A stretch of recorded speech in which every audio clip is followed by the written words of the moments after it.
Voici la différence fondamentale entre ceux qui échouent et ceux qui réussissent. Tout se trouve au niveau de leur mentalité. Celui qui réussit, lorsqu'il fait des erreurs, il apprend de son erreur, garde les yeux sur son but et continue d'avancer. Celui qui échoue, lorsqu'il fait une erreur, il commence aussitôt à soulever une tonne de justification. Il commence à se dire, qu'est-ce que les gens vont penser? Il faudrait que je trouve les réponses, de bonnes réponses à leur donner pour leur prouver que je ne suis pas un échec. Du coup, ils se détournent du but. Ils n'ont plus les yeux sur leur but, ils ont les yeux sur il faudrait que j'explique à ceux qui pensent que j'ai échoué qu'en réalité je n'ai pas échoué. Et du coup, ils vivent une vie d'apparat. Ceux qui réussissent ont appris de leurs erreurs et ils sont en train d'avancer. Ceux qui ont échoué sont en train de s'expliquer.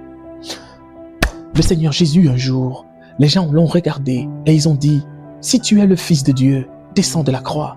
Tu nous avais dit que tu es le Messie d'Israël. Pourquoi es-tu sur la croix? Descends donc de la croix si tu es le Messie. Si Jésus était un échec, il serait descendu de cette croix parce qu'il pouvait descendre de la croix. Il en avait les moyens, mais il n'est pas descendu à cause de son but.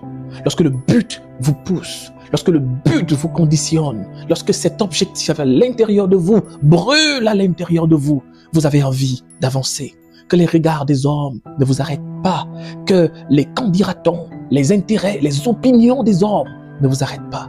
Continuez d'avancer vers le but. Que Dieu vous bénisse.